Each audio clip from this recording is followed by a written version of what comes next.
नमस्कार मित्रांनो, DP share market क्लासेसमध्ये आपल्या सर्वांचं पुन्हा एकदा मनपूर्वक स्वागत. कालपर्यंतच्या झालेल्या संपूर्ण भागामध्ये टेक्निकल अनालिसिसचा बराचसा भाग आपण समजून घेतलेला आहे. त्यातील सगळे बारकावे आपण समजून घेतले आणि आता प्रत्यक्ष एका स्ट्रॅटेजीवरती आपण काम करतो, ज्याला आपण फॉलो द फुटप्रिंट स्ट्रॅटेजी म्हणतो, एक सुपर स्ट्रॅटेजी म्हणतो. त्या स्ट्रॅटेजीप्रमाणे ट्रेड रिव्हर्सलचा ट्रेड आपण घेणारी स्ट्रॅटेजी आहे. ट्रेड आपल्याला दोन प्रकारे घेता येतात म्हणून मी सांगितलं. ट्रेड घेत असताना आपण काय करत असतो, ब्रेकआउट वरती आपण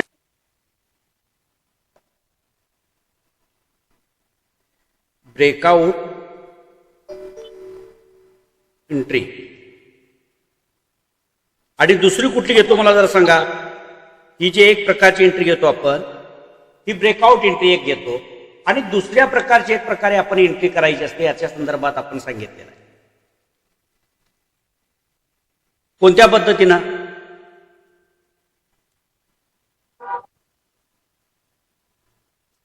दुसऱ्या पद्धतीची जी एंट्री आहे ती रिट्रेसमेंट वरती घेतो आपण.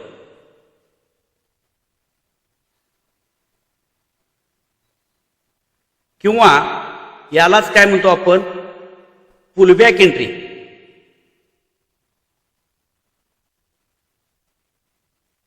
यालाच काय म्हणतो आपण, पुलबॅक एंट्री. म्हणजे ज्या वेळेला एखादा ब्रेकआउट होतो, सपोर्ट किंवा रेजिस्टन्स, म्हणजे आपल्याला माहिती आहे की मार्केट आता बुलिश ट्रेंडमध्ये जात आहे आणि त्यावेळेला ज्या वेळेला छोटासा रेजिस्टन्स किंवा हाय ब्रेक करल्यानंतर डायरेक्ट आपण त्या ट्रेडमध्ये एंट्री घेतो. म्हणजे समजा हा रेजिस्टन्स आहे छोट्या टाइम फ्रेमची, आपल्याला माहिती आहे की आपण छोट्या टाइम फ्रेमवरती ट्रेड घेतो. मोठ्या टाइम फ्रेमवरती आपण काय अनालिसिस करायचं, ते एरिया शोधले आपण, ते बरोबर झालं. मग छोट्या टाइम फ्रेमवरती जे छोटे छोटे हर्डल्स असतात, त्या हर्डल्सवरती आपण काय करतो, प्राइस इथं जाताना इथं गेल्यानंतर या ब्रेकआउटवरती डायरेक्ट एंट्री आपण एक घेतो.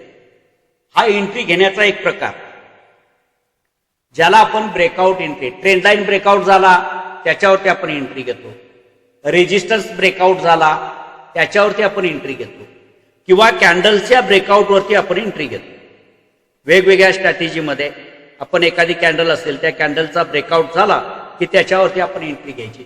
याला ब्रेकआउट एंट्री म्हणतो आपण. आणि ब्रेकआउट एंट्री शक्यतो आपण कधी घेत असतो, तर ज्या वेळेला मार्केट हे ट्रेंडिंग असतं,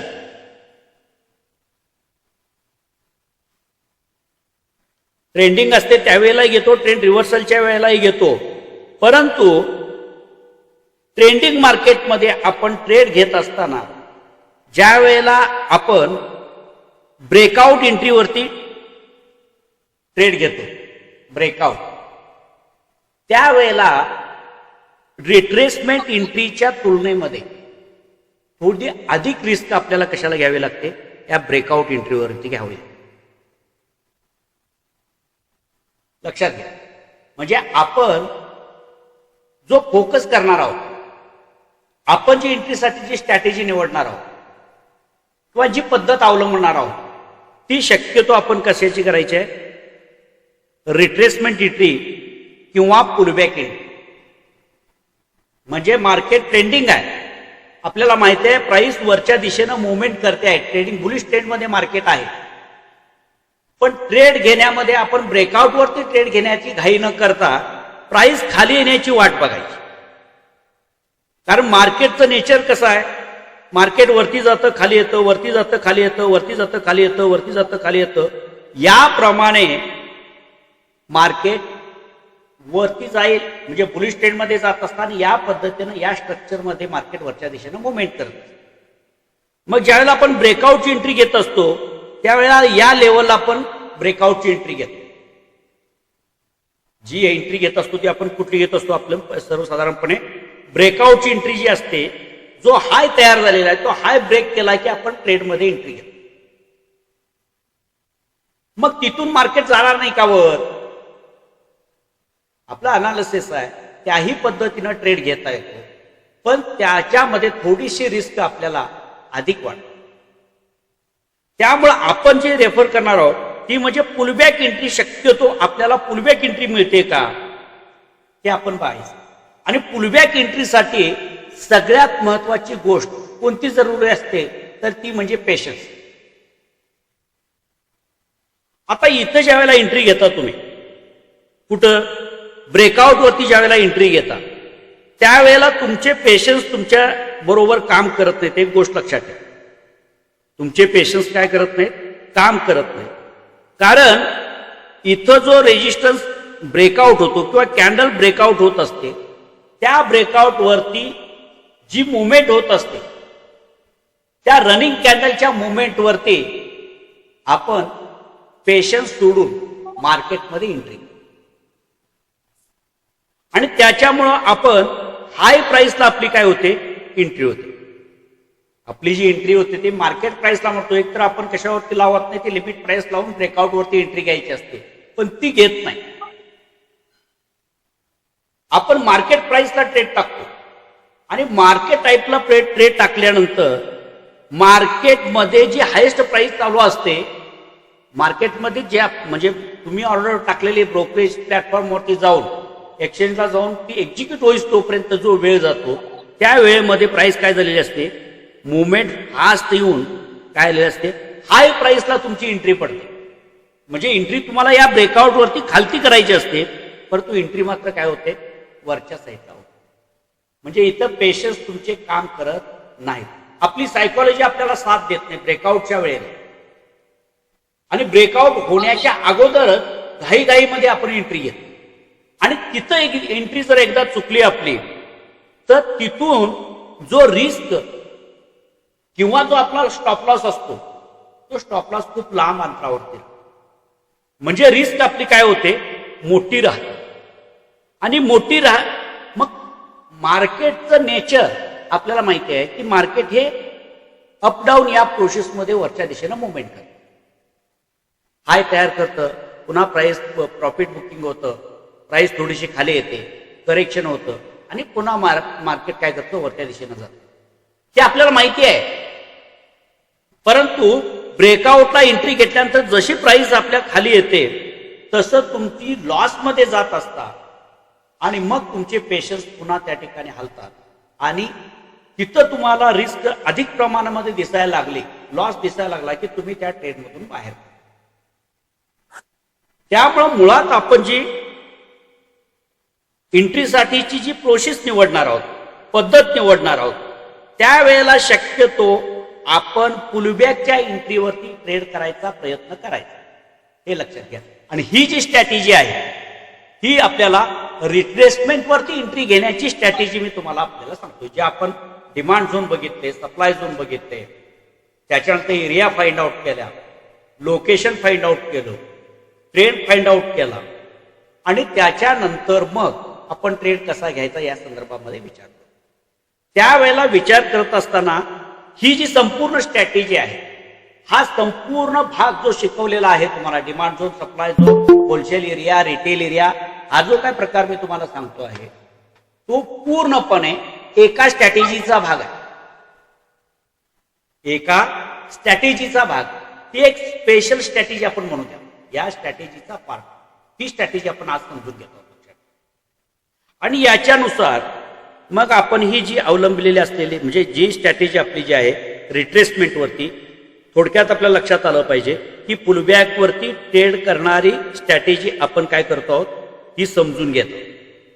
आता मागच्या भागामध्ये आपण बघितलं, आपण काय काय पाहिलं, आपण होलसेल एरिया फाइंड आउट केला.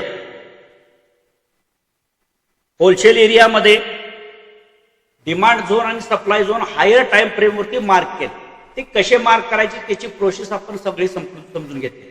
याच्यानुसार एक गोष्ट आपली फाइंड आउट झाली की आपल्याला बाईंग कुठून येतं आणि सेलिंग कुठून येतं, होलसेल एरिया कुठला आहे आणि रिटेल एरिया कुठला आहे, या गोष्टी आपल्याला आता परफेक्टपणे समजलेल्या.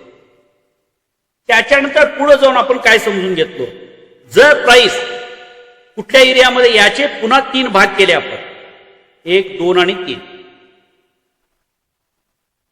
ज्या एरियामध्ये प्राइस आहे म्हणजेच होलसेल एरियामध्ये जर प्राइस असेल तर आपण शक्यतो बाईंगचा ट्रेड करणार आहोत किंवा शोधणार आहोत. आणि प्राइस जर रिटेल एरियामध्ये असेल तर आपण कसली सेलची संधी शोधणार आहोत. सेलची संधी म्हणजे शॉर्टची संधी आपण कुठे शोधणार? रिटेल एरियामध्ये. म्हणजे आपण बाय कुठं करायचं आणि सेल कुठं करायचं या जागा आपण ओळखायला शिकलो किंवा समजून घेतलेले की या एरियामध्ये आल्यानंतर आपण काय करायचं आहे, कोणता डिसिजन घेतलाय, कोणत्या व्ह्यूनं मार्केटकडे आपण बघायचं, आपला मार्केटकडं किंवा मार्केटच्या प्राइसकडं कोणत्या नजरेनं आपण बघायचं आहे या गोष्टी आपल्या क्लिअर झाल्या कालपर्यंतच्या भागात. म्हणजे आणि ज्या वेळेला प्राइस या मधल्या एरियामध्ये, मधल्या एरियाला काय म्हटलेलं आहे, काय म्हणतो आपण? Intermediate area. Intermediate area, consolidation area किंवा त्याला फेअर प्राइस एरिया म्हणतो. फेअर प्राइस या एरियामध्ये जर प्राइस असेल त्यावेळेला मार्केट हे सर्वसाधारणपणे साइडवेज मार्केट स्ट्रक्चरमध्ये असते किंवा काही काळ मार्केट त्या ठिकाणी टाइम स्पेंड करते. जर तुमचा ट्रेड हा बुलिश असेल आणि मार्केट बुलिश या एरियामध्ये येऊन जर मार्केट साइडवेज झालेला असेल तर त्यावेळेला तुम्ही ट्रेड कुठला घ्यायचा आहे? मार्केट डिमांड झोन वरून बुलिश ट्रेंड मध्ये जात आहे आणि फेअर एरियामध्ये आल्यानंतर प्राइस साइडवेज झाली. ज्या छोट्या टाइम फ्रेमवरती आपण काम करतो आहोत त्या टाइम फ्रेम मध्ये मार्केटची प्राइस काय झाली? साइडवेज झाली. तर या वेळेला निवडणारा ट्रेड आपण कोणता निवडतो सांगा, कोणता निवडायचा? एक तर आपण हा ट्रेड इथं टाळायचा, स्कॅल्पिंग नाही. स्कॅल्पिंग जरी करायचं असेल तर आपला व्ह्यू आहे, लक्षात ठेवा, कोणत्या प्रकारचा ट्रेड घ्यायचा आहे, बायचा ट्रेड घ्यायचा आहे काय सेलचा ट्रेड घ्यायचा आहे?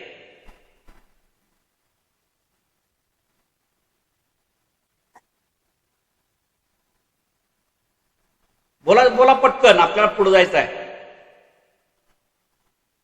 एक तर सर इथं टाळायचा, दुसरा नाही तर मग बायचा घ्यायचं. करेक्ट.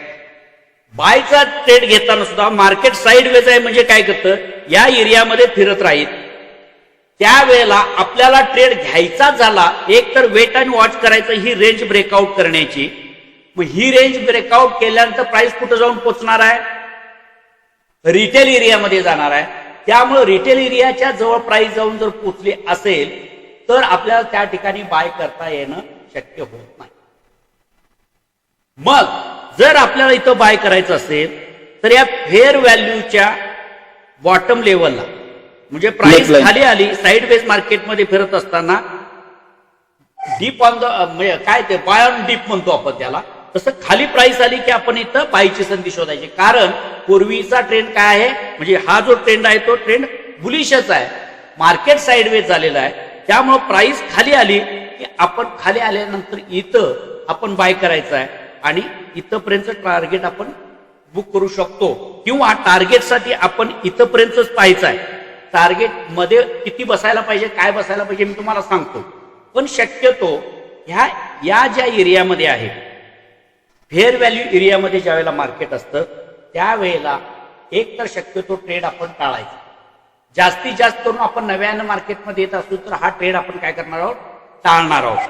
आता याच्यासाठी लक्षात घ्या, जर आपल्याला इथं ट्रेड मिळाला म्हणजेच कुठं मार्केट आलं, इथं बुलिश ट्रेंडची सुरुवात झाली आणि या एरियामध्ये आपल्याला एक झोन मिळाला. आता तो झोन मार्क करणार आपण, ट्रेड घेण्यासाठी झोन मार्क करायचे आहेत.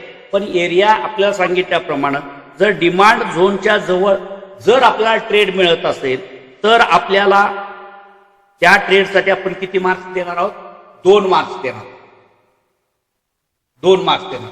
आणि समजा या एरियामध्ये फेअर व्हॅल्यू एरियामध्ये जर प्राइस असेल आणि तिथं जर आपण बायचा ट्रेड घेणार असो तर त्याच्यासाठी आपण एक काय देणार आहोत, गुण देणार आहोत. आता हे गुण थोडंसं तुम्हाला समजावून सांगतो, कारण आपल्याला ते डिमांड झोन आधी समजून घ्यावे लागतील आणि मग त्याच्यानंतर त्याचं आपण डिसिजन मॅट्रिक्स किंवा स्कोरिंग करणार आहोत. ट्रेड घेण्या अगोदरचं स्कोरिंग आपण करणार आहोत. आता एक गोष्ट लक्षात घ्या, काल आपण पाहिलं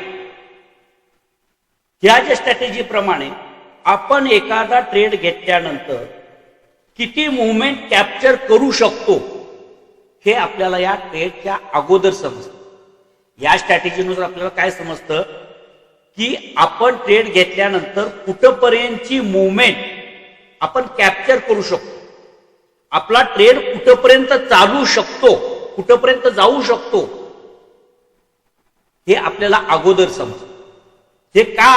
कारण ज्या वेळेला आपण सप्लाय झोन आणि डिमांड झोन फाइंड आउट केलेले आहेत, होलसेल एरिया आणि रिटेल एरिया जे आपण फाइंड आउट केलेले आहेत, त्या होलसेल एरिया आणि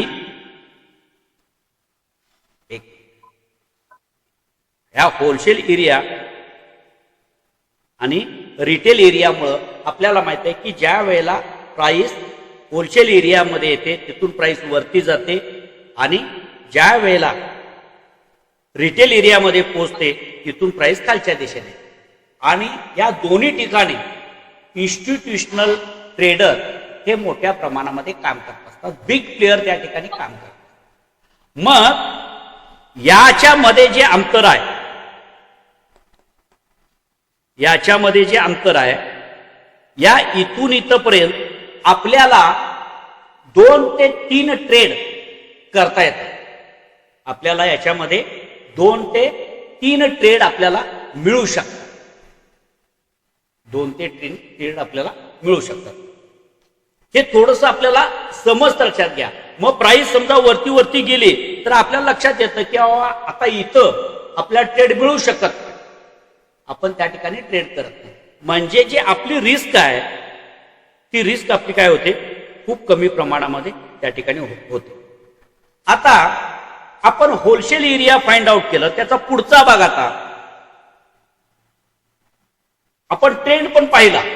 पहिला काय केलं आपण, होलसेल एरिया पाहिला,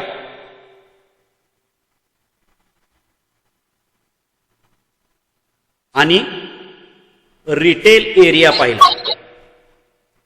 हे 2 एरिया आपण फाइंड आउट केले. तिथं गेल्यानंतर प्राइस तिथं पोचली तर काय करायचं हे आपण पाहिलं. याच्यासाठी आपण जी टाइम फ्रेम वापरली ती टाइम फ्रेम कुठली वापरली आपण, HTF, हायर टाइम फ्रेम आपण त्या ठिकाणी वापरतो. आणि त्याच्या आधारे जे झोन मार्क केले आपण, ते झोन मार्क करताना आपण टेस्टेड झोन सुद्धा मार्क केलेले आहेत. म्हणजे तिथं झोन मार्क करत असताना फारसा विचार आपण केलेला नाही. आपण साधं लॉजिक त्या ठिकाणी झोन मार्क करत असणारे जे स्ट्रक्चर आहे ते स्ट्रक्चर तयार झाल्यानंतर त्या ठिकाणी आपण झोन मार्क केले. होलसेल एरिया आणि रिटेल एरिया फाइंड आउट करण्यासाठी. त्याच्यानंतर आपण काय बघितलं की मार्केटमध्ये ट्रेंड कुठला चालू आहे, मार्केटमध्ये ट्रेंड कोणता चालू आहे. कोणता चालू आहे म्हणजे बुलिश ट्रेंड चालू आहे, बेरिश ट्रेंड चालू आहे की साइडवेज मार्केटमध्ये आहे. हे कोणत्या टाइम फ्रेम मध्ये पाहिलं आपण, ITF, इंटरमिडिएट टाइम फ्रेम किंवा मध्यम टाइम फ्रेम जी म्हणतो आपण, त्या 2 नंबरच्या टाइम फ्रेम मध्ये आपण पाहिलं की मार्केट हे कोणत्या ट्रेंड मध्ये आहे, बुलिश ट्रेंड मध्ये आहे, साइडवेज मध्ये आहे की बेरिश ट्रेंड मध्ये.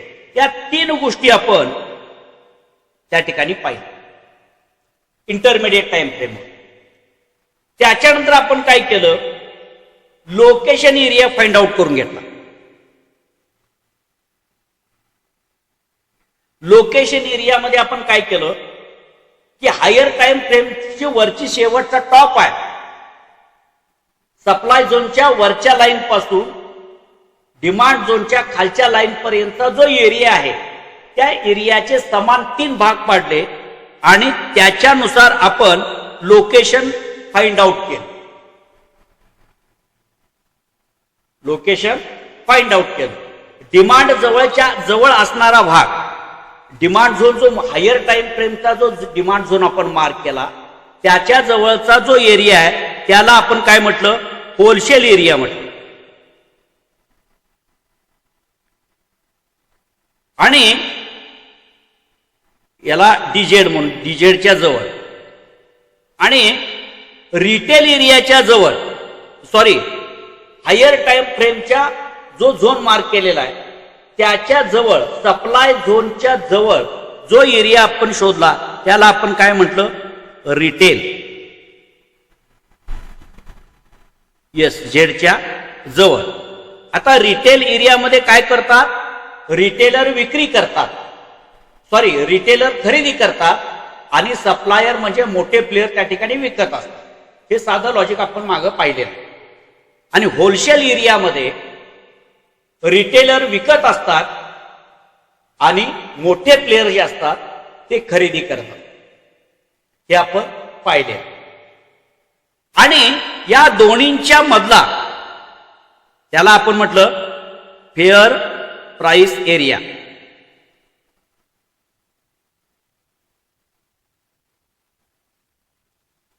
दोन्हींच्या मधला म्हणजे होलसेल एरिया आणि रिटेल एरिया याच्यामध्ये एक आपण काय करला, एरिया फाइंड आउट करून पाहिला आणि त्या एरियाला आपण नाव दिलं की फेअर प्राइस एरिया. आता याच्यानुसार जास्त सुरक्षित ट्रेड आपल्याला कुठे मिळतील, एक तर होलसेल एरियाच्या जवळ आपल्याला ट्रेड, मग तो सप्लायचा मिळेल, सेलिंगचा मिळेल. आणि जर आपल्याला होलसेल एरियामध्ये असेल तर आपल्याला बायचा ट्रेड मिळेल, खरेदीची संधी आपल्याला त्या ठिकाणी मिळेल. आणि रिटेल एरियाच्या जवळ जर प्राइस असेल किंवा तिथं जो ट्रेड मिळेल तो ट्रेड आपल्याला विक्रीचा ट्रेड मिळेल, शॉर्टची संधी आपल्याला त्या ठिकाणी मिळेल. आणि त्या ठिकाणी जो ट्रेड आपल्याला मिळेल तो ट्रेड हा चांगला रिवॉर्ड देणारा, कमी रिस्कवरती चांगलं प्रॉफिट देणारा ट्रेड हा रिटेल एरियामधला असतो. आणि त्याच्या पेक्षा सुद्धा थोडीशी कमी प्रॉबॅबिलिटी आपल्याला या एरियामध्ये आपल्याला मिळते. म्हणजे फेअर प्राइस एरियामध्ये ज्या वेळेला प्राइस असते त्यावेळेला स्टॉप लॉस हंटिंग होण्याची शक्यता आपली असते. त्यामुळं जो ट्रेड मार्केटमध्ये आहे तोच ट्रेड आपण त्या ठिकाणी घ्यायचा प्रयत्न करायचा आणि बॉटम लेवलला, बाय ऑन डीपला घ्यायचा. म्हणजे मार्केटमध्ये समजा जर बुलिश मुवमेंट असेल, मार्केट बुलिश ट्रेंडमध्ये असेल आणि प्राइस जर फेअर व्हॅल्यू एरियामध्ये असेल, सॉरी फेअर व्हॅल्यू नाही, फेअर प्राइस एरियामध्ये असेल, म्हणजेच डिमांड झोन किंवा होलसेल एरियाच्या वरच्या साईडला जाऊन पोहोचलेली असेल आणि तिथं गेल्यानंतर जर मार्केट साईडवेज असेल तर त्या ठिकाणी आपण डीप वरती बाय करायचा प्रयत्न करायचा, पण बाईंगच करायचं. आपण निर्णय जो घेणार तो काय करणार, बायची पोझिशनच आपण त्या ठिकाणी घ्यायची. कारण मूळचा ट्रेड आपला ट्रेंड कसला आहे, बुलिश आहे. Trend is trend. ट्रेंडच्या अगेन्स्ट ट्रेड करायचं नाही, हे एक लक्षात ठेवायचं. लक्षात पहिला आपण चेक करायचं मार्केटमध्ये ट्रेंड कुठला आहे. मग जो ट्रेंड असेल त्याच प्रकारचा ट्रेड आपण पुढे करायचा. मार्केटमध्ये जर बुलिश ट्रेंड असेल म्हणजे इंटरमिडिएट टाइम फ्रेमवरती, मधल्या टाइम फ्रेम मध्ये ट्रेंड अनालिसिस करतो आपण आणि त्याच्यामध्ये आपल्याला दिसून आलं की मार्केट हा बुलिश ट्रेंड मध्ये आहे, तर आपण संधी कुठली शोधायची आहे, फक्त आणि फक्त बायचीच संधी शोधायची आहे. आपण लक्षात घ्या, अगेन्स्ट मार्केटला फाईट करायला जायचं नाही. म्हणजे मार्केट आहे बुलिश ट्रेंड मध्ये आणि आपण रिव्हर्सलचा ट्रेंड त्या ठिकाणी शोधायचा प्रयत्न करतो, हे चुकतं. हे काय होतं, चुकतं. किंवा आपण थोडस रिस्क वरती येतो. त्यामुळं आपल्याला जर सक्सेस वाढवायचा असेल तर आपल्याला काय करावं लागेल, ट्रेंड इज ट्रेंड. मार्केटला फाईट नाही करायचं. मार्केट ज्या दिशेनं जात आहे त्या दिशेचा ट्रेड आपण घ्यायचा. म्हणजे इन्स्टिट्यूशनल प्राइसला ज्या दिशेनं घेऊन जायला लागलेले आहेत त्या दिशेचाच ट्रेड आपण घ्यायचा. आणि तेही कधी त्यांनी घ्यायला सुरुवात केल्यानंतर आणि त्यांनी विकायच्या अगोदर आपण त्याच्यातून मध्ये प्रॉफिट करून आपण बाहेर पडायचं. हे लॉजिक त्या ठिकाणी आहे लक्षात. आता या तिन्ही चारही गोष्टी आपण पाहिल्या त्याच्यामध्ये, लोकेशन, प्राइस पहिलं. आता मग प्रत्यक्ष ट्रेड घेण्यासाठी आपण काय करणार आहोत पुन्हा. आता इथपर्यंत आपण प्राइसच्या बाबतीत डाटा गोळा केला. आपण नेमकी प्राइस कोणत्या एरियामध्ये आहे, कशी आहे, ट्रेंड कोणता आहे, हा सगळा डाटा आपण समजून घेतला. मार्केटमध्ये ट्रेंड बुलिश आहे, प्राइस डिमांड झोनच्या जवळ आहे, हा डाटा आपल्याला समजला. आता याच्या आधारावरती नेमका ट्रेड कुठे घ्यायचा याच्यासाठी आपण काय करणार आहोत. याच्यासाठी आपण पुन्हा झोन मार्क करणार. ते झोन कुठले असणार आहेत, लोअर टाइम फ्रेमचे झोन किंवा ट्रेडिंग झोन म्हणतो आपण त्याला. काय म्हणायचं त्याला, ट्रेडिंग झोन, ज्याचा उपयोग आपण ट्रेड घेण्यासाठी करणार आहोत. ज्याचा उपयोग आपण ट्रेड घेण्यासाठी करणार आहोत. आता हा झोन जो मार्क करणार आहोत कुठल्या टाइम फ्रेम वरती मार्क करणार आहोत आपण, सांगत चला. 75 मिनिट. 75 मिनिटाचा संबंधच काय इथं, लोअर एलटीआर Yes. 5 मिनिटात. हा हे उत्तर अपेक्षित आहे. आपण ज्या टाइम फ्रेम वरती काम करणार आहोत त्याच्यानुसार 3 टाइम फ्रेमची विभागणी करायची आहे. त्याच्यापैकी लोअर टाइम फ्रेम हे एचटीएफ आयटीएफ बघितलं. आता जे आपण काम करणार आहोत किंवा पुढच्या स्टेपवरती जे आपल्याला अनालिसिस करायचं आहे ते कोणत्या गोष्टीसाठी करायचं आहे, ते जे अनालिसिस आपण करणार आहोत ते अनालिसिस म्हणजे आपण एलटीएफ लोअर टाइम फ्रेम वरती ट्रेड घेण्यासाठी आपण अनालिसिस करणार आहोत.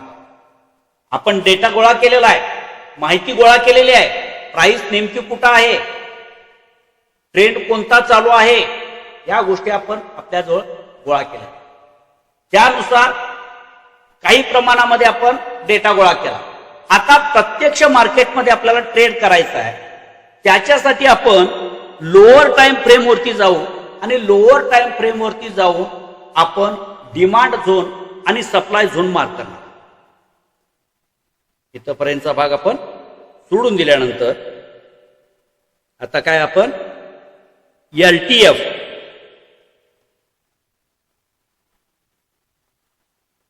म्हणजेच लोअर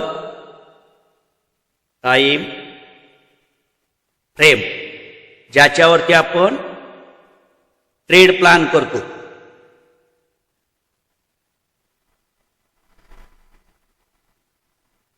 आता यालाच आपण काय म्हणतो,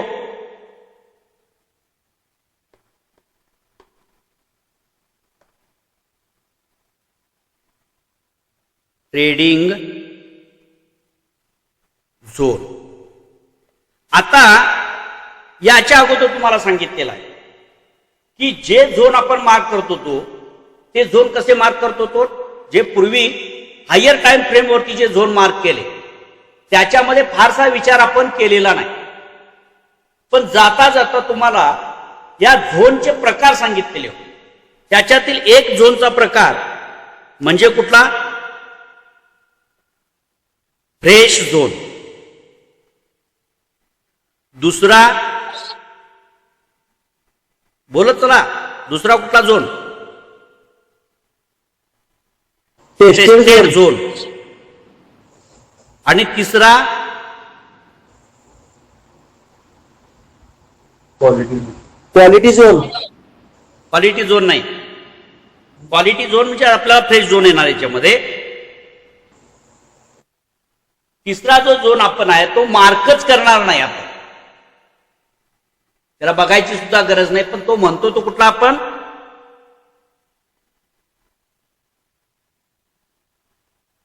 व्हायोलेटेड झोन. आपण हा मार्कच करणार नाही, त्यामुळे हा समजून घ्यायची गरज नाही. ज्या झोनच्या खाली प्राइस गेलेली आहे, आपल्याला झोन तर दिसतोय परंतु मध्ये प्राइस आपल्याला त्या झोनच्या खाली जाऊन आलेली दिसते, तो झोन म्हणजेच व्हायोलेटेड झोन. आणि असा झोन आपण काय करत नाही, मार्क करत नाही. मग राहिले कुठले, एक फ्रेश झोन आणि दुसरा झाला टेस्टेड झोन. आता या दोन्हीतला फरक लक्षात घ्यायचा. याच्यामध्ये ट्रेडसाठी कुठला झोन चांगला असेल हो?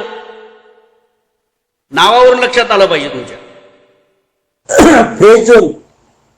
हा जो फ्रेश झोन आहे म्हणजे ज्याला आपण काय म्हणतो क्वालिटी झोन, आणि दुसरा हा टेस्टेड झोन. हा टेस्टेड झोन पण चालतो, पण हा झोन जर आपल्याला मिळाला फ्रेश झोन, तर तो झोन आपल्यासाठी ट्रेडसाठी कसा आहे, उत्कृष्ट किंवा खूप चांगला. त्या झोनवरती चांगले रिझल्ट मिळण्याची शक्यता आपल्याला अधिक असते. कुठल्या फ्रेश झोनवर, किंवा ज्याला आपण क्वालिटी झोन म्हणतो. आता मग हा क्वालिटी झोन ओळखायचा कसा? क्वालिटी झोन आणि टेस्टेड झोन याच्यामध्ये फरक काय? तर प्राइस एकदा झोन वरती गेली, म्हणजे ज्या ठिकाणी आपण झोन मार्क केलेला आहे तिथून प्राइस वरच्या दिशेने गेली आणि पुन्हा प्राइस आली, तरी सुद्धा ती प्राइस काय करते, या ठिकाणी आपला झोन आहे, या झोन पर्यंत प्राइस ती येत नाही. जो झोन आपण मार्क केलेला आहे तिथून प्राइस वरती गेलेली आहे, परंतु त्या झोन पर्यंत प्राइस खाली आली, पण त्या झोन पर्यंत प्राइस ती खाली आली नाही, टच झालेली नाही, त्या झोनला टच झाली नाही, तिथून प्राइस वरच्या दिशेनेच गेली. असा जो झोन आहे, म्हणजे एकदाही प्राइस या झोनवरून वरती गेल्यानंतर एकदाही प्राइस त्या झोन पर्यंत परत आलेली नाही. साधं गणित आहे, फार मोठं काय त्याच्यामध्ये क्वालिटी झोन म्हणजे काय असं फार मोठं काय वेगळं नाही. एवढंच की एकदा त्या झोनवरून प्राइस वरती गेली की परत त्या झोनला येऊन त्या प्राइसनं काय केलेला आहे, टच पॉइंट दिलेला नाही किंवा प्राइस येऊन टच केलेले नाही. असा जो झोन असतो त्याला काय म्हटलं जातं, फ्रेश झोन म्हटलं. तो झोन कसा आहे, फ्रेश आहे, एकदाही प्राइस त्या ठिकाणी आलेली नाही. नंबर 1. आता आणखीन काय असतं लक्षात घ्या, या क्वालिटी झोन मध्ये काय काय बघावं लागतं लक्षात घ्या. म्हणजे हा जो बारकावा आहे, आपण झोन मार्क करताना झोन मार्क करू, पण मार्क केलेला झोन हा क्वालिटी झोन आहे का, हे सगळ्यात इम्पॉर्टंट. तो स्ट्रॉंग झोन आहे का, तो मला चांगलं रिझल्ट देणारा झोन आहे का, म्हणजे त्याची क्वालिटी आपल्याला चेक करता. मग ही क्वालिटी म्हणजे काय, पुन्हा तुम्हाला डाव थेरी या ठिकाणी लक्षात आली, डाव थेरी लक्षात आली पाहिजे. म्हणजे काय लक्षात घ्या, मार्केटचं नेचर काय सांगितलं, मार्केट तुम्हाला ट्रेंड समजता आला पाहिजे. मार्केट वरून खाली आलं, इथं लेगिन कॅन्डल तयार झाले, बेस कॅन्डल तयार झाले, आणि त्याच्यानंतर एक लेगआउट कॅन्डल तयार झाले. आता हे फॉर्मेशन कुठलं आहे मला जरा सांगा. हा जो झोन तयार झाला, मार्केट वरून खाली आलं, लेगिन कॅन्डल तयार झाली, बेस कॅन्डल तयार झाली. ही जी पहिली कॅन्डल आहे ही रेड कॅन्डल आहे, त्याच्यानंतर बेस कॅन्डल तयार झाल्या, आणि ती लेगआउट कॅन्डल ही ग्रीन कॅन्डल तयार झाली. हे जे स्ट्रक्चर आहे किंवा हा बेस आहे, हा कोणत्या प्रकारचं फॉर्मेशन आहे, ट्रेड रिव्हर्सलचं फॉर्मेशन आहे सर. यालाच काय म्हटलंय आपण, ड्रॉप बेस रॅली, जे ट्रेड रिव्हर्सलचं फॉर्मेशन या ठिकाणी तयार झालेलं आहे. आता बरं, हा झोन आपण कुठला मार्क करालोय, आता होलसेल एरिया फाइंड आउट करण्यासाठी मार्क करतोय का, नाही. आपण जो आता झोन मार्क करतो आहोत तो ट्रेड घेण्यासाठी मार्क करतो आहोत, त्यामुळे तो झोन हा क्वालिटी झोन असला पाहिजे. त्या दृष्टिकोनातून आपल्याला त्याला समजलं पाहिजे किंवा त्याच्याकडे पाहिलं पाहिजे. मग त्याच्यामध्ये आपण काय काय बघायचं, तर इथं बेस कॅन्डल तयार झाली, लेगिन कॅन्डल तयार झाली, लेगआउट कॅन्डल तयार झाली, आणि झोन तयार झाला. एक लेगआउट कॅन्डल कशी आहे, स्ट्रॉंग आहे. आता या लेगआउट कॅन्डलला अचिव्हमेंट आहे का, मी शब्द जरी वेगळे मारले तर तुम्हाला सोपं करू शकतो. अचिव्हमेंट म्हणतात, हे टेक्निकल भाषामध्ये झाली. अचिव्हमेंट म्हणजे काय, ही कॅन्डल तयार झाली, पण यापूर्वी आपण बेसिक मार्केटमधला ट्रेंड रिव्हर्सल बघत असताना ज्या गोष्टी बघितल्या, ट्रेंड रिव्हर्स कधी होतो ते आपण पाहिले. कधी होतो तर प्रिव्हियस मार्केट डाऊन ट्रेंड मध्ये जर असेल आणि शेवटचा लोअर हाय जो तयार झालेला आहे तो लोअर हाय ज्या वेळेला ब्रेक होतो, म्हणजे शेवटचा स्विंग हाय ब्रेक होतो, त्यावेळेला मार्केटमध्ये अप ट्रेंडची सुरुवात होते. हे आपण ट्रेंड रिव्हर्स होतानाच लक्षण पाहिलेलं आहे की नाही? ही गोष्ट लक्षात आली का नाही? लक्षात घ्या. समजलं का मी काय म्हटलं? कन्फ्युजन आहे का? असेल तर परत विचारा.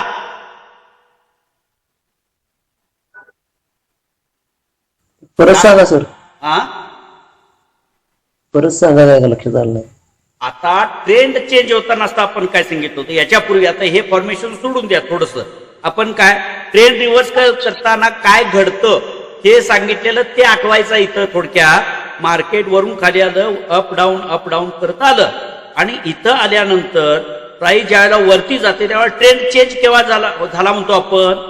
तर हा जो प्रिव्हियस हाय लोअर हाय तयार झालेला आहे डाऊन ट्रेंड मध्ये, तो जोपर्यंत ब्रेक होत नाही तोपर्यंत ट्रेंड चेंज झाला असं म्हणतो का आपण? नाही म्हणत. हे बरोबर आहे. मग आता एक लक्षात ठेवा, इथं काय झाला? झोन तयार झालेला आहे. म्हणजे इथं लेगिन कॅन्डल तयार झाली, बेस कॅन्डल तयार झाल्या आणि त्याच्यानंतर लेगआउट कॅन्डल सुद्धा तयार झाली. परंतु या प्रिव्हियस हायच्या वरती त्या कॅन्डल्स गेली नाही. त्याला फॉलोअप कॅन्डल म्हणजे दुसरी कॅन्डल सुद्धा तयार झाली नाही. किंवा ही जी कॅन्डल लेगआउट तयार झालेली आहे त्या कॅन्डलनं काय केलेलं नाही? हा प्रिव्हियस हाय ब्रेक केलेला नाही. म्हणजे त्या झोनला अचिव्हमेंट नाही. काय म्हटलं ते लक्षात आलं का सांगा? स्ट्रॉंग किंवा क्वालिटी झोन कधी म्हणू आपण?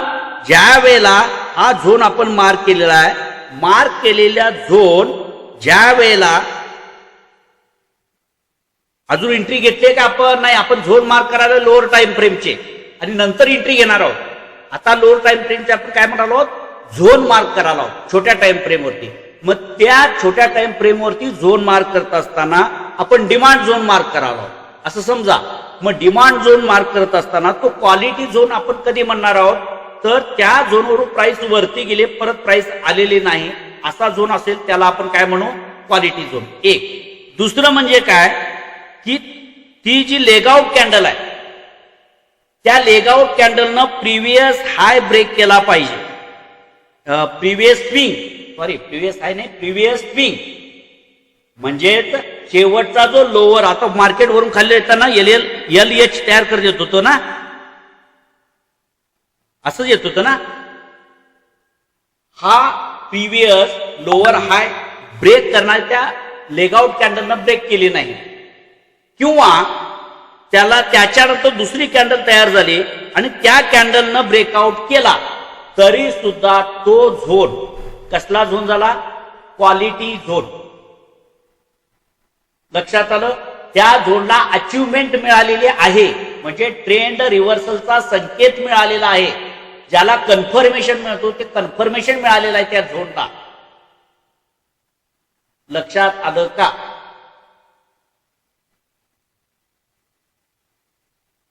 अवघड काहीच नाही. लक्षात ठेवा. फक्त इथं काय सांगितलं तुम्हाला? मार्केट ट्रेंड रिव्हर्स होताना जे बघतो होतो आपण तेच बघतोय, पण त्याच्याबरोबर आपण लॉजिक कशाचं जोडायला लागलोय? इथं झोनचं. प्राइस वरून खाली आली, इथून झोन मार्क करतो आहे आपण.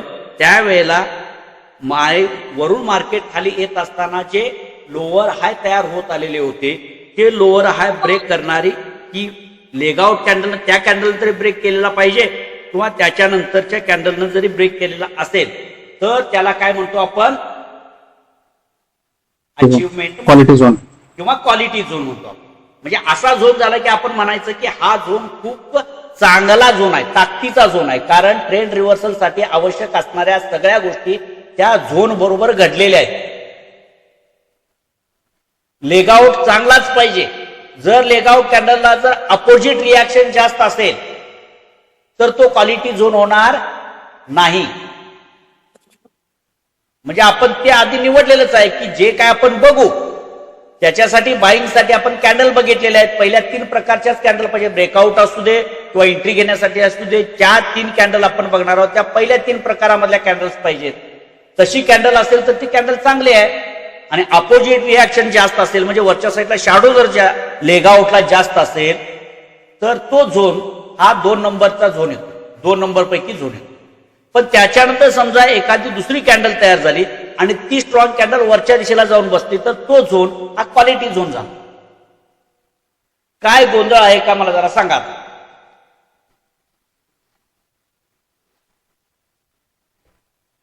समजलं का क्वालिटी झोन? थोडक्यात एक सांगतो, लक्षात घ्या परत. आता म्हणजे सोप्या भाषेत, आपल्या सोपं म्हणजेच काय, हे बाकीचं सोडूनच देऊ आपण. एक त्यातलं लक्षात ठेवा आणि बाकीच्या गोष्टी तुम्हाला हळूहळू लक्षात येतील. क्वालिटी झोन म्हणजे काय, ज्या ठिकाणी प्राइस पुन्हा आलेली नाही असा झोन. एवढं सांगितलं की तुम्हाला पटणार. एवढं तरी झालं. क्वालिटी झोन आपल्याला सांगितलं त्याप्रमाणे आपण नंतर बघू त्याच्यावरती. कॅन्डल्स आपण त्या ज्या कॅन्डल्स आहेत ना, लेगआउटची कॅन्डल मोठी तयार झाली पाहिजे आणि त्याच्यानंतर एखादी चांगली कॅन्डल तयार झाली पाहिजे बस, की ज्या कॅन्डलनं प्रिव्हियस लोअर हाय ब्रेक केला पाहिजे. एवढं आपण त्या ठिकाणी बघितलं की तो झोन हा क्वालिटी झोन असणार आहे. एक अशा झोनला आपण किती मार्क्स देणार आहोत मला सांगा. फ्रेश झोन आणि क्वालिटी झोन असतील त्याला आपण 2 मार्क्स देणार आहोत. 2 मार्क्स. आता टेस्टेड झोन, मग या टेस्टेड झोनचा काय उपयोग आहे का नाही? टेस्टेड झोन कधी म्हणायचं, ज्या वेळेला प्राइस इथं, लक्षात घ्या आता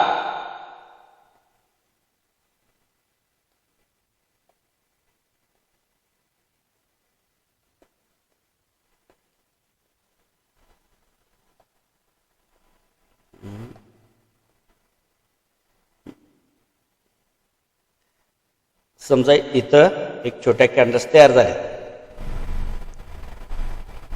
आणि त्याच्यानंतर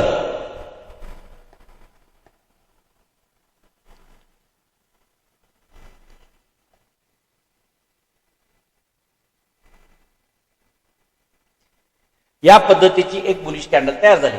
आपण झोन इथं मार्क केला. आता हा झोन मार्क केल्यानंतर प्राइस पुन्हा समजा इथं आले आणि इथं येऊन टेस्ट होऊन पुन्हा प्राइस वरती गेली, तर असा जो झोन आहे तर या झोनला आपण काय म्हणतो, टेस्टेड झोन. अवघड काही नाही. त्या ठिकाणी एकदा प्राइस वरून आले, झोन तयार झाला, झोन तयार झाल्यानंतर प्राइस वरती गेले आणि पुन्हा प्राइस त्या लेवलपर्यंत आले आणि एक वेळेला इथं टेस्ट करून प्राइस वरती गेले, असा झोन जो आहे त्या झोनला आपण काय म्हणतो, टेस्टेड झोन म्हणतो. आता लोअर टाइम फ्रेम मध्ये आपल्याला टेस्टेड झोन चालतो की नाही?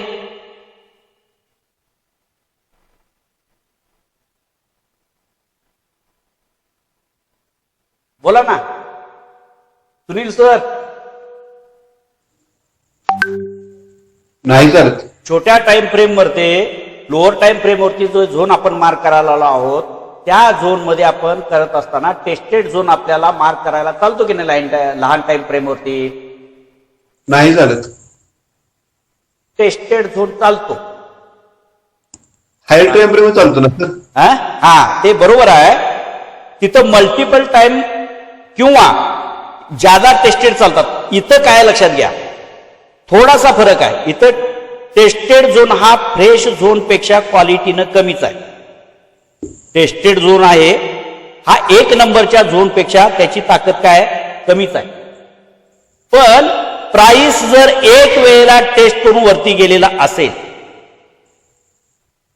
तर तो झोन आपण काय करू शकतो, ट्रेडसाठी वापरू शकतो. पण अशा झोनला आपण 1 मार्क्स देऊ. म्हणजे फ्रेश झोनच्या तुलनेमध्ये याला आपण काय देऊ, कमी महत्व देऊ. जर आपल्याला फ्रेश झोन मिळाला तर तो झोन अधिक चांगल्या पद्धतीनं आपल्याला रिझल्ट देतो. आता इतक्या सगळ्या गोष्टी तुम्ही सांगायला सर कुठल्या कुठल्या गोष्टी लक्षात ठेवायच्या? काही नाही लक्षात. त्याच्यामध्ये वेगळं असतं काय नाही. आता काय सांगितलं, या 2-3 गोष्टी आहेत. आपण जसा वेळ घालू त्यावेळेला लक्षात येणार आहे. ट्रेड झोन म्हणजे काय, प्राइसच नाही तिथं आली पाहिजे, झोन तयार झाला वर जाऊन आली पाहिजे. पण सुरुवातीला अचिव्हमेंट म्हणजे काय सांगितलं, तर याच्या पूर्वी याचा भाग झालेला आहे. ट्रेंड रिव्हर्स होताना काय बघायचं आहे, ते त्या झोनच्या नंतर कॅन्डल होणाऱ्या तयारी कॅन्डल जे आहेत, फॉलोअप कॅन्डल, लेगआउट कॅन्डल दाखवलं पाहिजे आपल्याला की प्रिव्हियस लोअर हायच्या वरती प्राइस जाऊन पोहोचली पाहिजे. अचिव्हमेंट मिळालं म्हणायचं त्या झोनला, तो क्वालिटी झोन झाला. झोन मार्क करून प्राइस वरती गेली, झोनवरनं प्राइस वरती गेली, पुन्हा त्या झोनच्या जवळ प्राइस आली नाही, तो फ्रेश झोन झाला. आणि एक वेळ प्राइस तिथे येऊन गेली असेल तो टेस्टेड झोन झाला. असा टेस्टेड झोन आपल्याला ट्रेड घेण्यासाठी चालतो. पण मल्टिपल वेळेला टेस्ट झालेला झोन आपण ट्रेडिंगसाठी उपयोगात आणणार नाही. 2 पेक्षा जास्त म्हणजे 1 पेक्षा जास्त वेळेला जर त्या लेवलला प्राइसनं टेस्ट केलेला असेल तर असा झोन आपण ट्रेडसाठी उपयोगात आणणार नाही. त्याला आपण 0 मार्क्स देणार. त्याला आपण 0 मार्क्स देणार आहोत. त्यामुळं जर आपण झोन मार्क करत असेल तर टेस्टेड झोन आपल्याला एक वेळ चालतो, इतर वेळेला मल्टिपल टेस्ट त्याला असता कामा नये. या 2 झोन मधले फरक लक्षात आला आपल्याला. आता याच्यावरती ट्रेड कसा करायचा परत सांगतो. आता इथंपर्यंत आता आपण लोअर टाइम फ्रेमचे झोन मार्क करायचे समजून घेतले. आता आपण याच्यावर मार्क पण करणार आहोत. त्याच्यामध्ये एक 5-10 मिनिटांमध्ये झोन आपण ते छोटे मार्क करू. आता गोष्ट समजून घ्या, याच्यावरती ट्रेड कसं करायचा. आता मुळात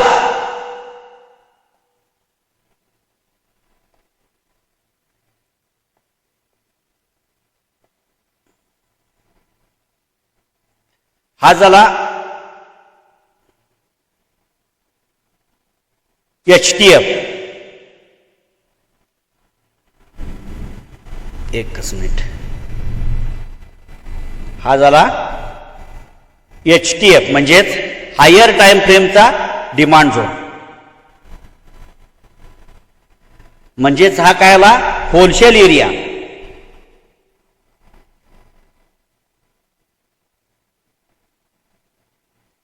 आणि मोठ्या टाइम फ्रेमवरती जे आपण झोन मार्क केला हा झाला HTF सप्लाय झोन.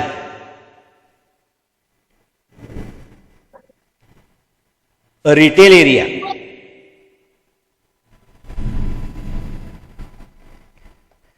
आता याच्यामध्ये 3 भाग पाडून घेतले, तो पाठ वेगळा. आता याच्यानंतर जे आपण झोन मार्क करणार आहोत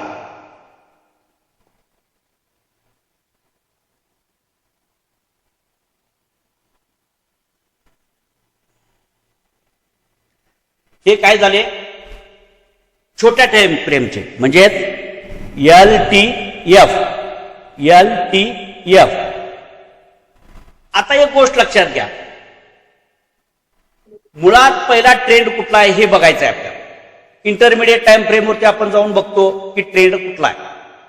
आता इथं झोन तयार झाल्यानंतर हा झोन आहे होलसेल एरिया आहे. होलसेल एरियामध्ये डिमांड झोन आपल्याला सापडलेला आहे. मार्केट वरून खाली आलं आणि इथं लेग इन कॅन्डल तयार झाली, लेगआउट बेस कॅन्डल तयार झाल्या आणि लेगआउट कॅन्डल तयार झाले.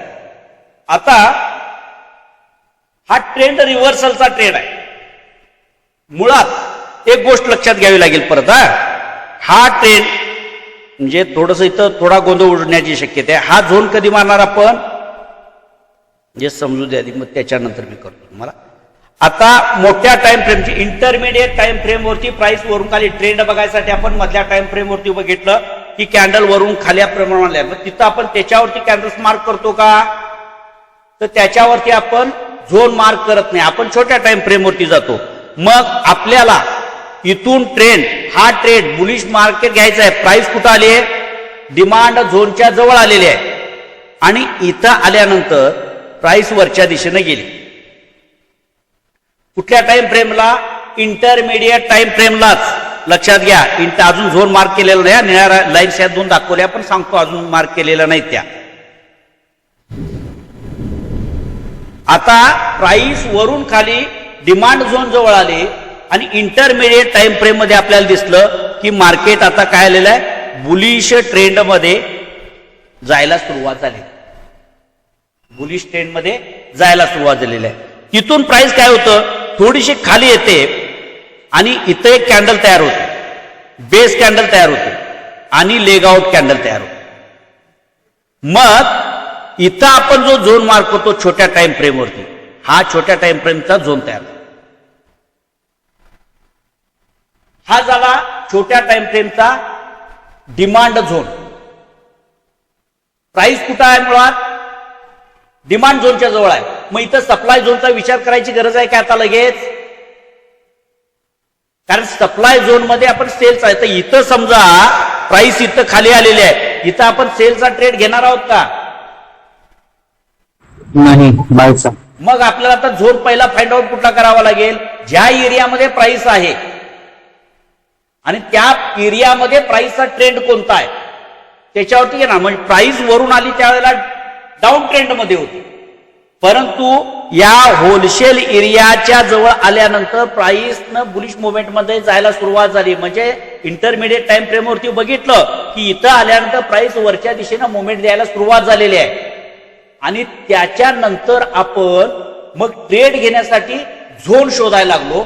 त्यावेळेला आपण छोट्या टाइम फ्रेमवरती गेल्यानंतर आपल्याला दिसलं की इथं आपल्याला 2-3 कॅन्डल्स अशा छोट्या छोट्या खाली येताना दिसल्या आणि त्याच्यामध्ये एक लेगिन कॅन्डल दिसली, त्याच्यानंतर बेस कॅन्डल दिसल्या आणि त्याच्यानंतर एक लेगआउट कॅन्डल दिसते आणि त्याचा आपण काय मार्क केला, डिमांड झोन मार्क. आपल्याला झोन सापडला, क्वालिटी झोन सापडला.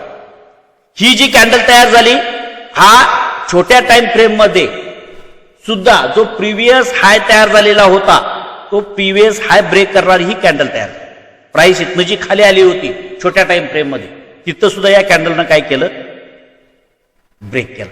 म्हणजे अचिव्हमेंट दिली त्या झोननं. म्हणजे हा क्वालिटी झोन तयार झाला. मग आता ट्रेड कुठं घ्यायचा, तर एक गोष्ट लक्षात घ्या, इथून प्राइस वरती गेली तरी हरकत नाही, आपण ट्रेड घ्यायचा नाही.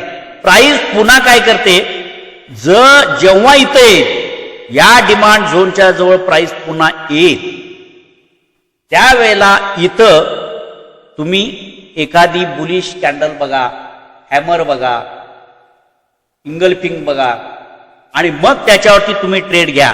इथं ट्रेड घेतल्यानंतर या डिमांड झोनच्या खाली तुमचा एसएल राहील, म्हणजेच काय राहील, आपला स्टॉप लॉस राहील.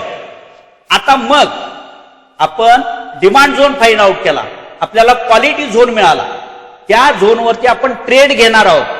इथंपर्यंत आपलं फायनल झालं. मग लगेच ट्रेड घ्यायचंच का, आपण अजूनही ट्रेड घ्यायचा नाही. आपण काय काय बघितलं त्याप्रमाणे घडलंय.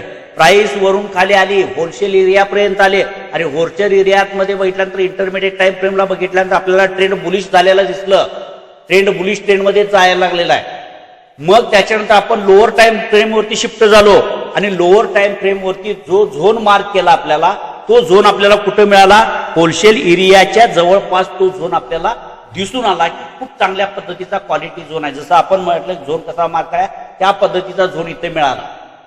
मग याच्यानंतर आपण इथं मार्क करून ठेवल्यानंतर आपण वाट बघायची, प्राइस या लेवलला यायची आणि जसं या झोनच्या वरची जी लाईन आपण मार्क केलेली असते डिमांड झोनची, त्या लेवलला आल्यानंतर डायरेक्ट सुद्धा एंट्री तुम्ही घेऊ शकता.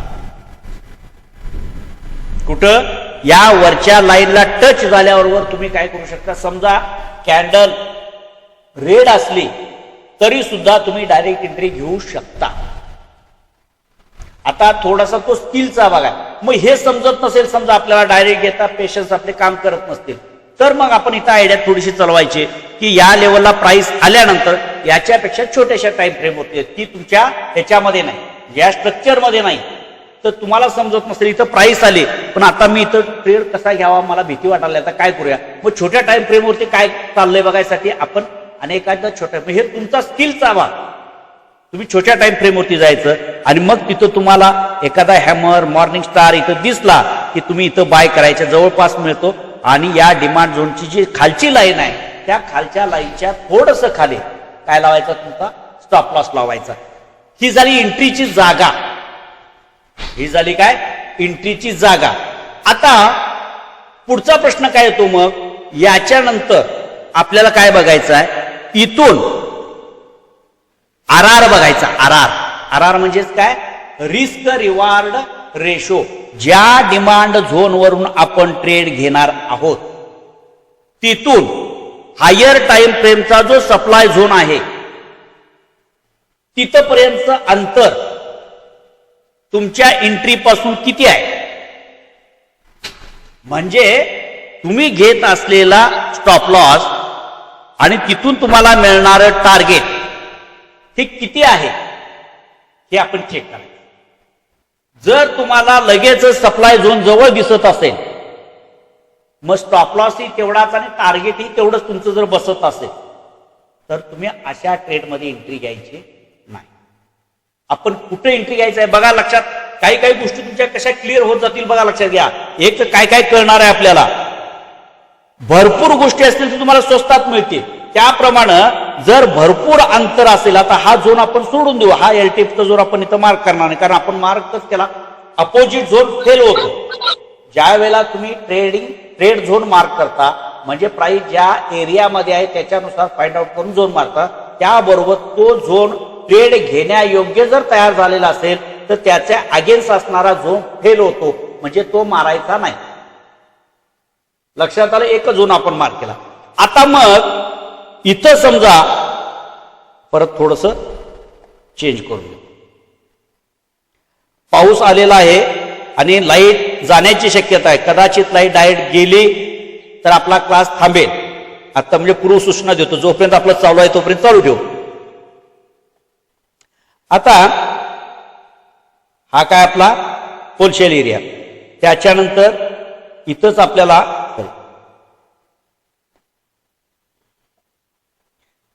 आपल्याला काय मिळाला, हा छोट्या टाइम फ्रेमवरचा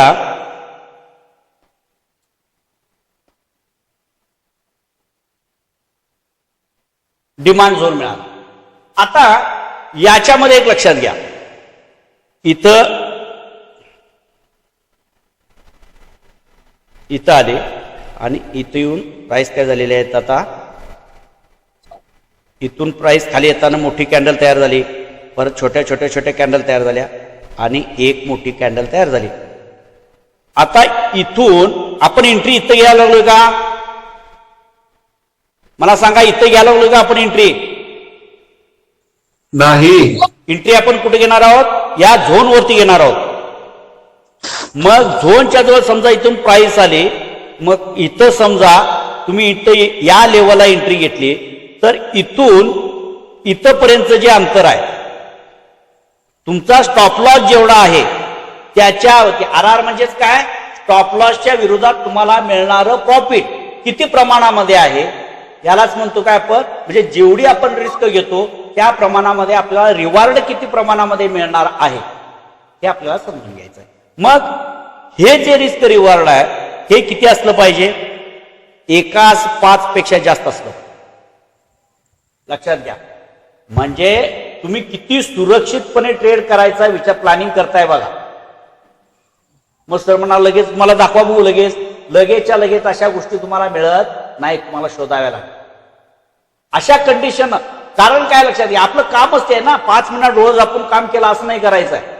आपण व्यवसाय करायला लागलेलो आहोत, त्यामुळे तो परफेक्ट शोधायचा प्रयत्न, परफेक्ट मिळालं तरच काम करायचं आहे, कारण तोच आम्हाला प्रॉफिट देणार आहे, ते अनालिसिसच आपल्याला प्रॉफिट देणार आहे.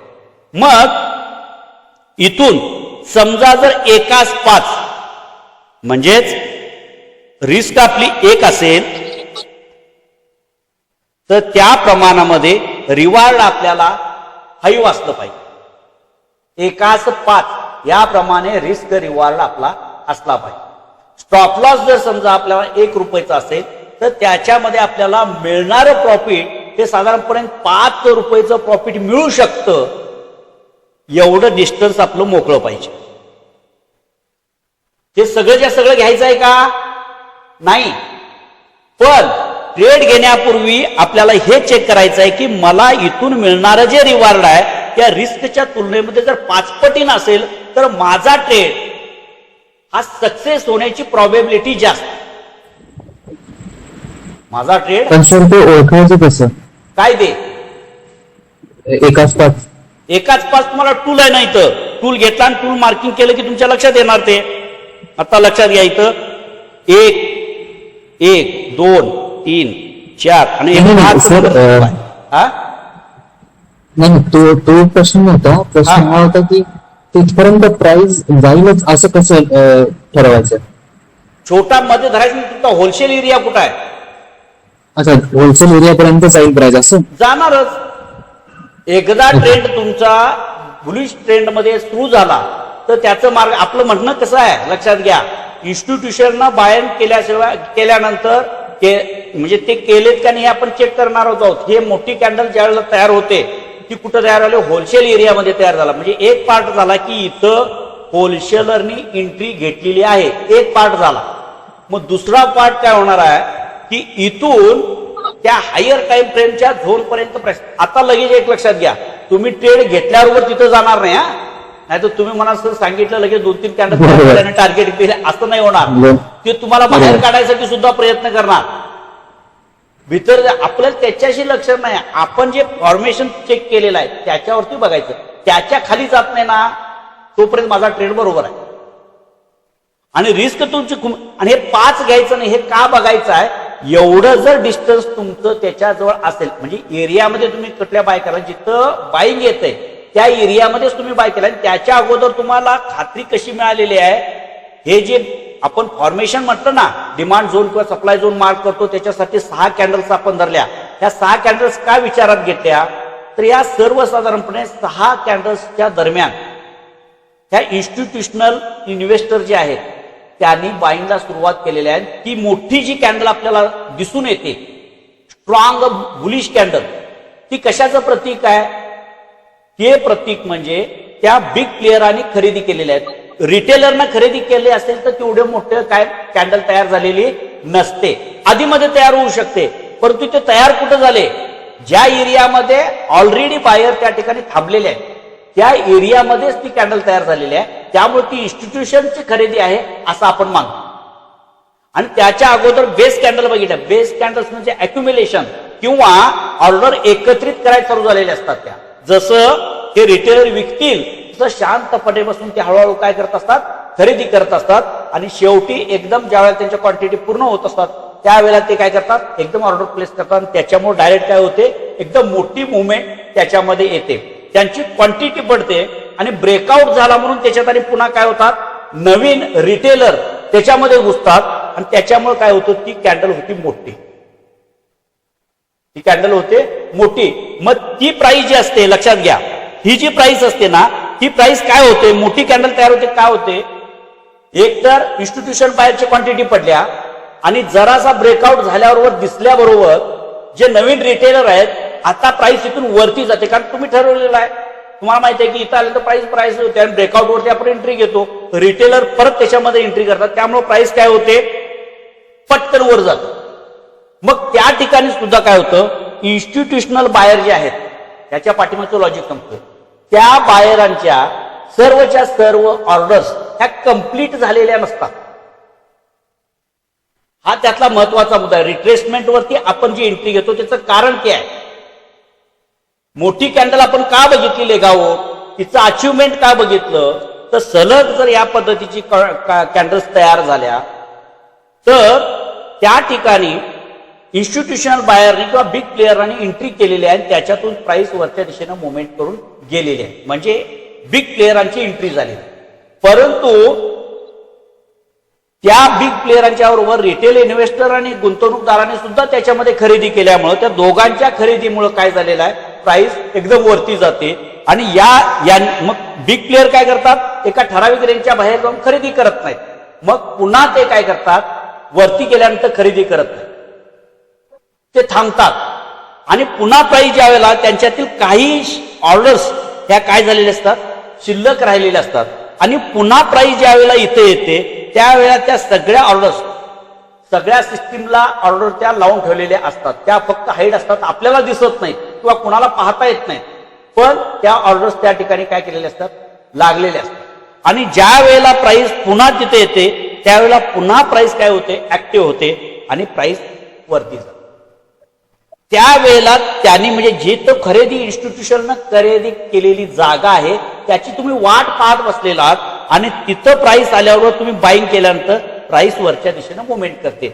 मग इथं एकदा खरेदी झालं की हे जे इन्स्टिट्यूशनल बायर आहेत किंवा बिग प्लेयर आहेत ते या प्राइसला खाली जाऊ देण्यापासून रोखत असतात.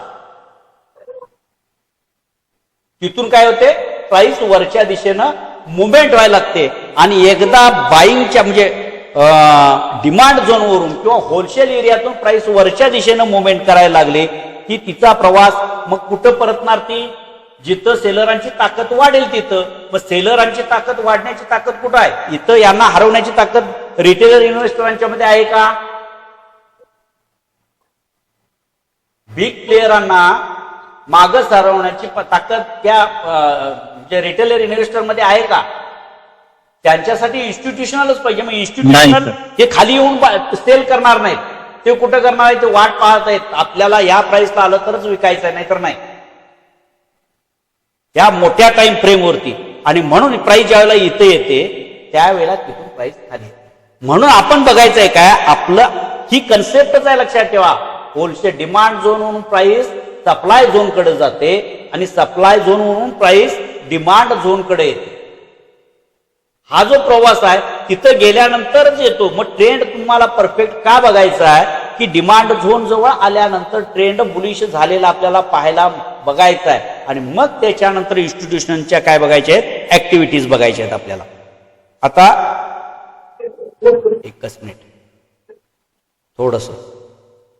थोडस हा भाग थोडासा किचकट वाटेल पण हळूहळू सोपं होईल, लक्षात घ्या. आता परत सांगतो, रिव्हिजनच्या वेळेला पण होईल थोडस परत.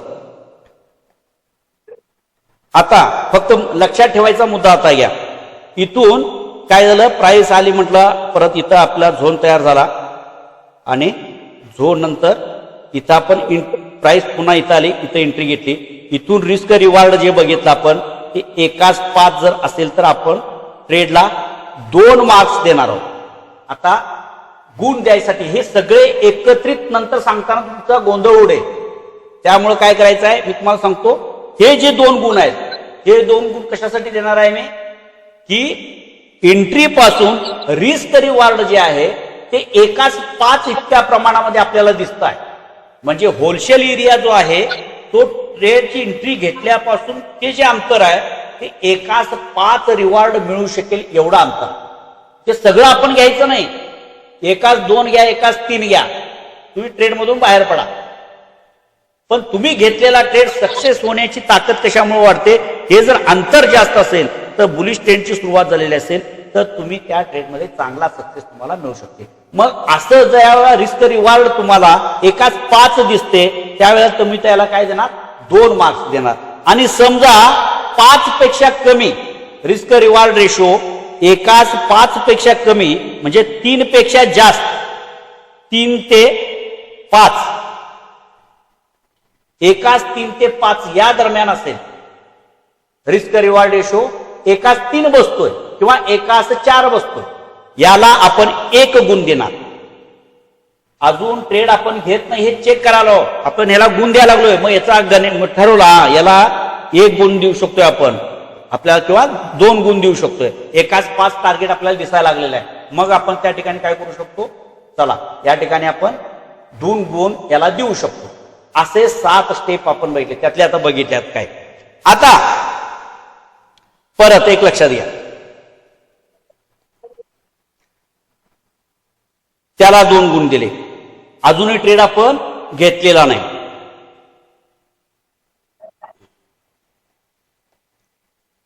जागा आपण शोधलेली आहे.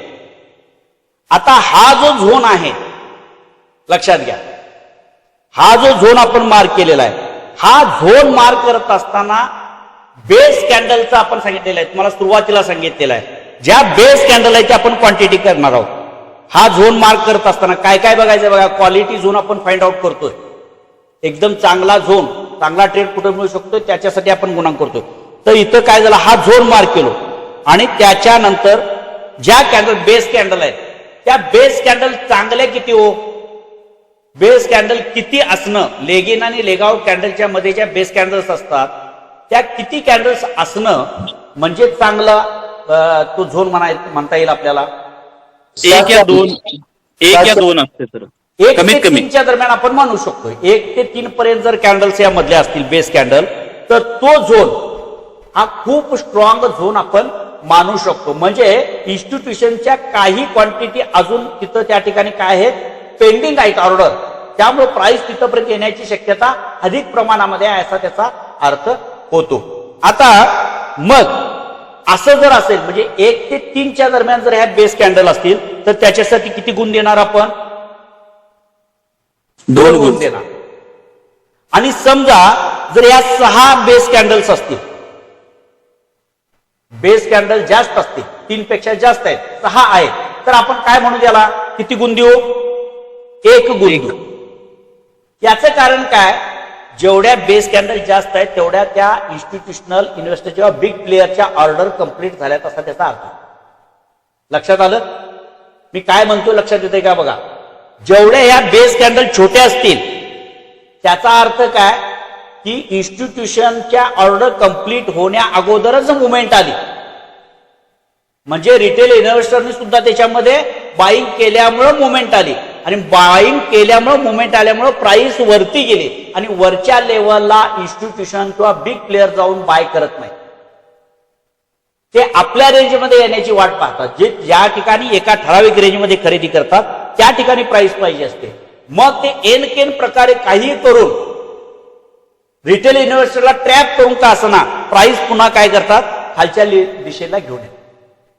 आणि ज्या वेळेला प्राइस पुन्हा या डिमांड झोनच्या जवळ येते त्यावेळेला इथं असणाऱ्या ऑर्डर ऍक्टिव्ह होतात आणि पुन्हा प्राइस वरच्या दिशेनं मुवमेंट करते.